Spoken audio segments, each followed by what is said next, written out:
Ciao ragazzi, in questa pausa estiva dai campionati ho tralasciato un attimo gli swap per tornare a delle auto normali che ci tenevo particolarmente a rendere aggiornate alla 1.35. A breve uscirà la 1.36, ma non dovrebbe cambiare nulla a livello di fisica di guida, quindi tutti questi setup continueranno a funzionare. Oddio, definire l'auto che vedremo normale è una bestemmia perché tutto è tranne che normale. L'auto dei miei sogni, la Nissan GT-R R35.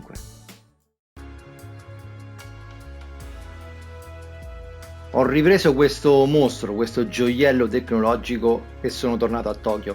Ho dovuto fare pochi aggiornamenti, non mi ero accorto che avevo il setup di quest'auto fermo alla 1.24, quindi assolutamente non aggiornato con la nuova fisica. Ho fatto qualche piccola modifica e non ricordavo che era così bella da guidare. Vero che è 4 ruote motrici, ma è anche vero che pesa più di 1800 kg, ragazzi, sono tantissimi. Eppure, oltre che essere velocissima, perché supera i 330 km/h sul rettilineo, ma abbiamo ben più di 600 cavalli, è anche veloce nel misto, molto agile, non si sente per nulla il suo peso. Solo nell'ultimo tornantino, ovviamente, l'appoggio sull'anteriore sinistra in uscita è pesante, quindi non esagerate perché uno dei punti critici è il consumo gomme, soprattutto appunto l'anteriore sinistra.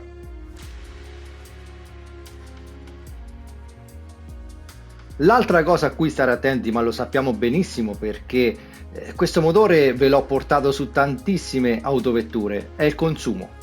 Quindi non dovete gestire la mappa carburante, ma per fermarvi al sesto giro nel tratto misto non tirate a morte le marce, non arrivate proprio al limitatore, anche perché la coppia su questo motore è ben spalmata, quindi guardate bene in gara, soprattutto nei primi giri, non serve neanche che la guardate tutta perché bene o male rimango costante nell'utilizzo del cambio. Guardate come vado a cambiare nel tratto misto, dove vado a fare il risparmio di carburante, ma è veramente esiguo. Andiamo quindi in GT Auto, vediamo che cosa ho installato, vediamo il setup e la gara. Appunto, mi raccomando, guardate la gestione del cambio, altrimenti rischiate di non arrivare alla sosta in box col carburante.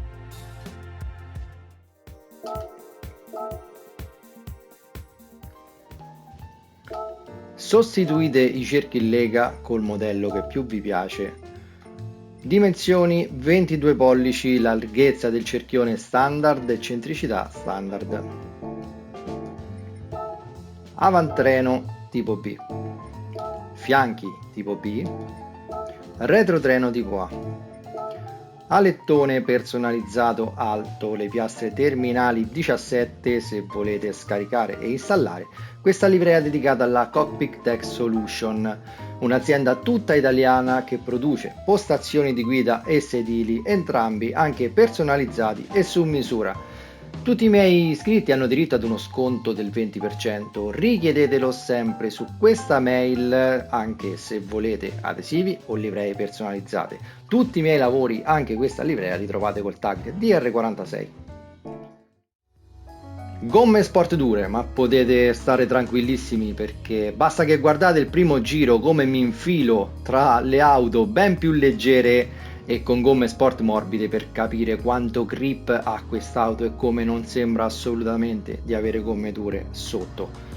Per quanto riguarda la strategia gara, per la mappa carburante, come già vi ho detto, non dovete andare a gestirla con le varie mappature, ma potete rimanere sempre a uno purché nel tratto misto non tirate i giri al limitatore. Quindi guardate in gara come faccio, dove vado a cambiare, dove vado a fare un po' di parsimonia di carburante. Rientriamo quindi alla fine del sesto giro con la benzina praticamente finita, facciamo il pieno e cambiamo le gomme perché le gomme, grazie anche ai suoi 1883 kg, le consuma e non poco. Installate sospensioni personalizzabili, inserite questi valori. Differenziale personalizzabile, questi valori da inserire. Installate un differenziale centrale personalizzabile, impostatelo sul 25% all'anteriore, 75% al posteriore. La deportanza 125 all'anteriore, 300 al posteriore. Installate una eco personalizzabile, impostatela al 73%, installate una zavorra, impostatela a 113 kg, la posizionate a 50, tutta al posteriore. Il limitatore di potenza non serve, installate un cambio personalizzabile da corsa. La velocità di punta a 200 km/h, passata la regolazione manuale finale 2.000, impostate i valori come li vedete. Installate un turbo compressore a regimi ultra elevati. Non serve sistema anti-lag, installate un intercooler da corsa, filtro dell'aria da corsa, marmitta da corsa, collettore di scarico da corsa, sistema frenante in carbonio, pastiglie dei freni da corsa, installate un controller freni, impostatelo a 2 per un miglior ingresso curva, frizione e volano da corsa, albero di trasmissione in carbonio. Elaborazioni motore abbiamo bielle e pistoni in titanio. Per la carrozzeria aumento della rigidezza.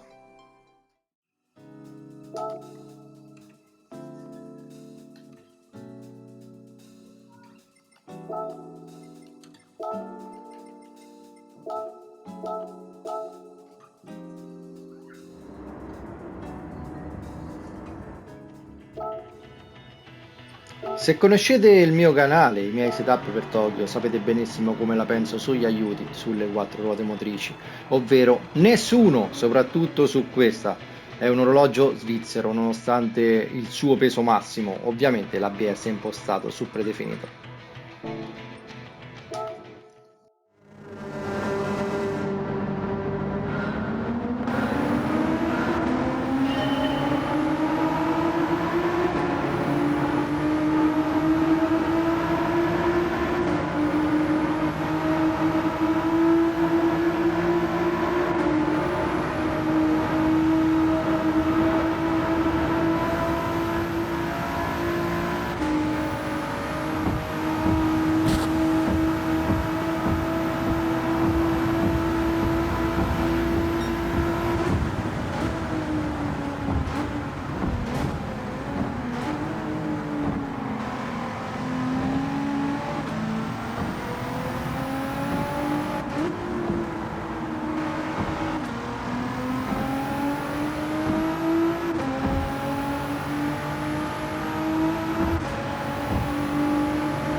Sono veramente felice di essere tornato a Tokyo con questo mio sogno a quattro ruote. Avevo dimenticato quanto fosse bella da guidare.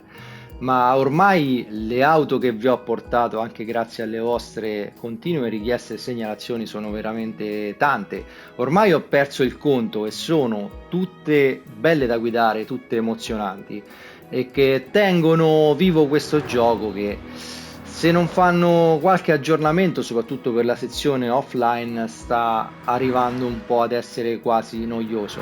Quindi io cerco sempre di solleticare il vostro interesse con questi nuovi setup per quella che per me comunque rimane la gara più bella di tutte, perché ci sono condizioni diverse di manto stradale, ci sono tratti veloci, tratti curvilinei, saliscendi. È la pista più completa, è la pista dove bisogna essere più bravi. E è bello mettersi in gioco, è bella anche Sardegna, ragazzi, per far mare, ma dopo una gara mi prende il sonno, non ce la faccio a fare la seconda, quindi io continuo su Tokyo. Spero che anche voi siate d'accordo con me. Se questo video vi è piaciuto, lasciate un like, condividetelo, ma soprattutto iscrivetevi al canale per non perdere i prossimi video. Ciao a tutti, ragazzi!